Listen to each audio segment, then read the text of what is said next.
It's Thursday, May 14. Here's the latest update.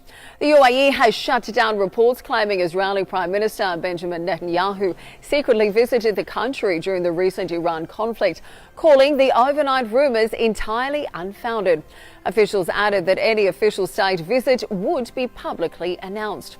In business news, Aldar has expanded further into Dubai after buying a 1.1 billion dirham residential and retail development in Dubai's Studio City. That includes more than 300 homes, shops, a community mall and a public park. ADNOC Logistics and Services has reported a 30% jump in first quarter net profits despite ongoing tensions across the Gulf, driven by strong demand for energy transport and offshore logistics operations. Meanwhile, the UAE is ramping up its crackdown on illicit gold trading, with the Ministry of Economy and Tourism carrying out inspection tours across Dubai's gold souk this week.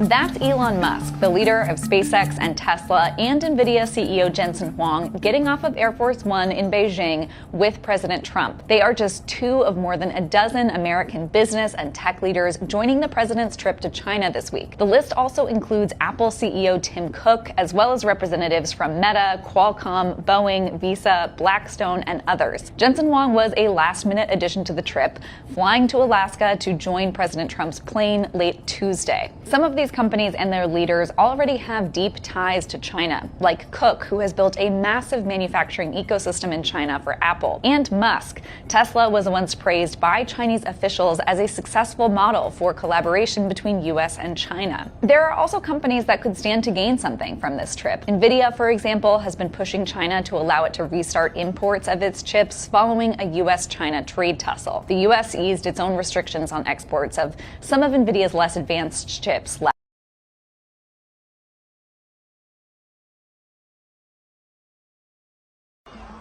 Coming up this summer is the biggest sporting event in the world, something that only happens every 4 years. That's right, I'm talking about the World Cup. Hosted by a combination of the US, Canada, and Mexico, the 2026 World Cup is expected to be an economic juggernaut. Let's break down 5 key stats.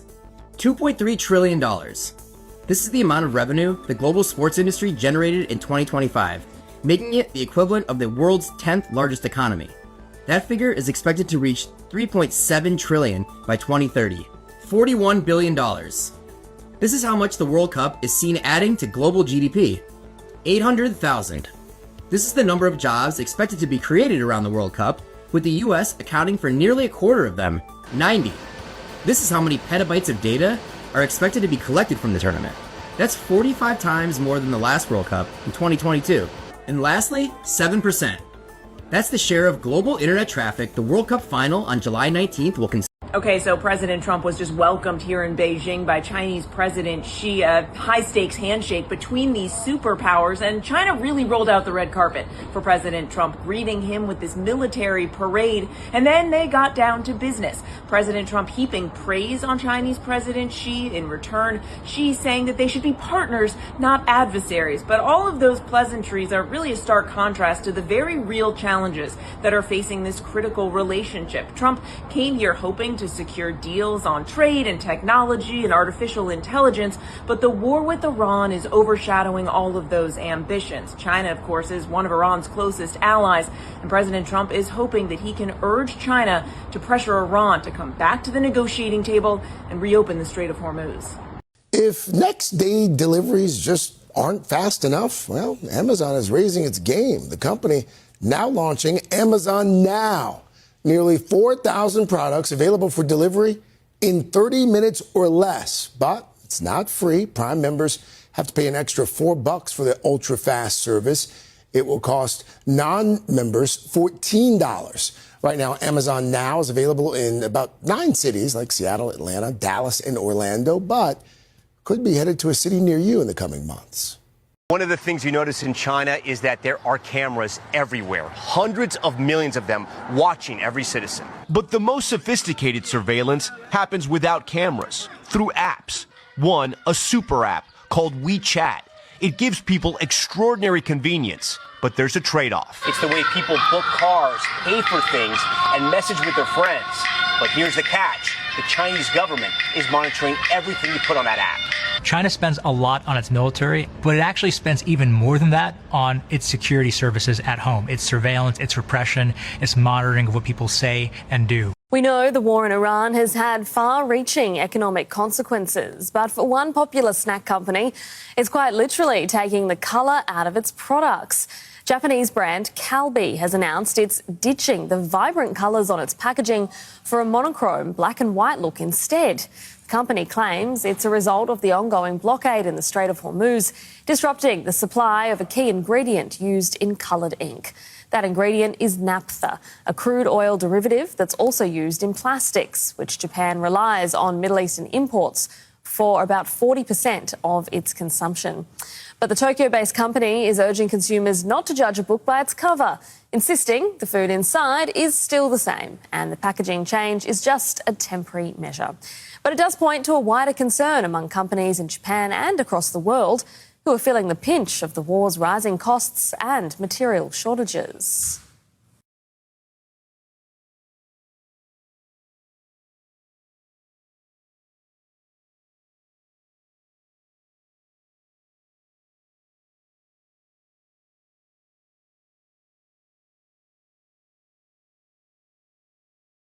FIFA announced its first ever World Cup final halftime show lineup across its platforms. It's going to be Shakira, according to FIFA and her own Instagram page. Her new song Die Die will serve as the main anthem for the game. Other performers include Madonna and BTS, and it will all be curated by Coldplay frontman Chris Martin, according to his Instagram. The show is set to be on July 19th at New Jersey's MetLife Stadium, just outside New York City. Putin says Russia is now ready to deploy the most powerful nuclear missile in the world. Russia says it has successfully tested the missile called Sarmat, and known in the West as Satan II. Putin says it will be put on combat duty by the end of this year. The missile is a nuclear-capable intercontinental ballistic missile designed to carry multiple warheads over extremely long distances. Putin claims it can travel more than 35,000 kilometers and penetrate existing and future missile defense systems. Russia says Tuesday's launch was successful, but the missile's development has been far from smooth. Sarmat was first tested successfully in 2022, but has faced years of delays.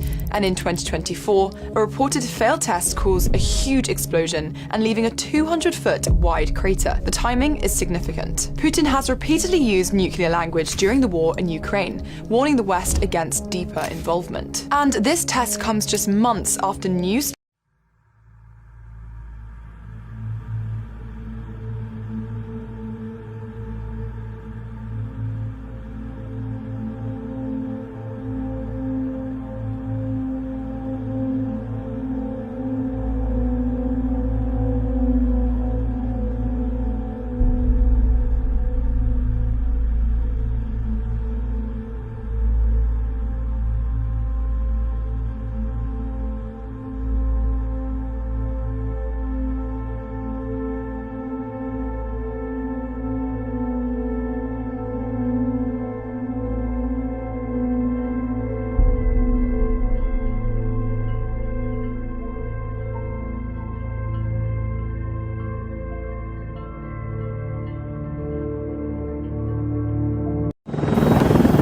Beneath these mountains in the Kosciuszko National Park, Australia's most extraordinary engineering project is taking shape. Masks, please, everyone. We're entering Snowy Hydro 2.0, a wickedly complex labyrinth of piped tunnels. They'll eventually be full of water and lead into this enormous cave, excavated almost a kilometre underground. So from floor to ceiling, Dennis, this would fit the Leaning Tower of Pisa, but with slightly better engineering. Yes, we don't want it to topple like the Tower of Pisa does. From in here, a 6-turbine generator will deliver the equivalent of 26 million home batteries of power. The purpose of the generator is actually to take excess electricity when it's sunny or windy, store it in a reservoir at the top, and release it when it's most needed. Snowy 2.0 has had its problems. Florence, one of the 4 tunnel boring machines, was... On the Republican side, everyone is holding their breath to see if one candidate in particular is going to run again. Maybe we do one more term. Should we do one more term? for one more term. Should I run again? You tell me. Am I allowed to run again, Mike? There's a whole story about running for a third term. They do say there's a way you can do it. When I get out of office in, let's say, 8 or 9 years from now. You see the new hat? We have 4 more years, 2028. Trump 2028. Ugh. I have not been more angry about a hat since that Jack Harlow video. What the hell is going on here? He looks like if Che Guevara went to Morehouse. Let's make this clear. Under the Constitution, Donald Trump cannot run for president again, all right? Putting something on a hat does not make it real, although, just in case.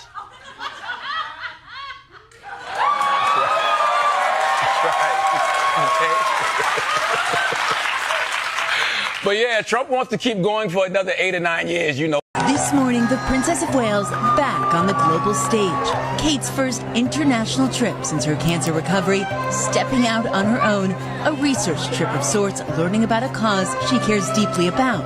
Thousands of people have packed the square. People are hanging out the windows, and you can see her right here meeting some of her littlest fans. It really shows that she's taking the next step. She's ready to step up a gear. Reggio Emilia, a historic city in northern Italy, transformed education after the Second World War, pioneering the Reggio Emilia approach. It's a community-based approach, and so Kate has come here to see it in action, to learn about it from the trailblazing women who started it, and to learn how elements of it can be applied elsewhere. Focusing on early childhood development has become Kate's most important public work. The time for action is now.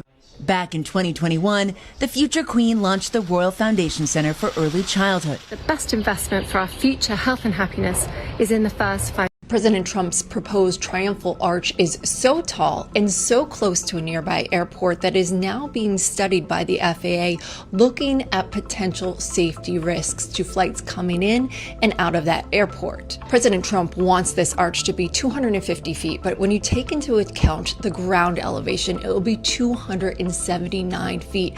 And this site is less than 2 miles from the Reagan National Airport nearby. FAA regulations require that any structure that's above 200 feet and this close to an airport be studied. Now, according to documents obtained by CNN, the Department of Interior has requested this review and the FAA has received it. This is already a very complicated and very congested corridor outside of DCA. Pilots have to navigate already many obstacles flying over the Potomac River, and it's the site of a very high-profile and much scrutinized mid-air collision just in the last year between an American Airlines flight and a helicopter flying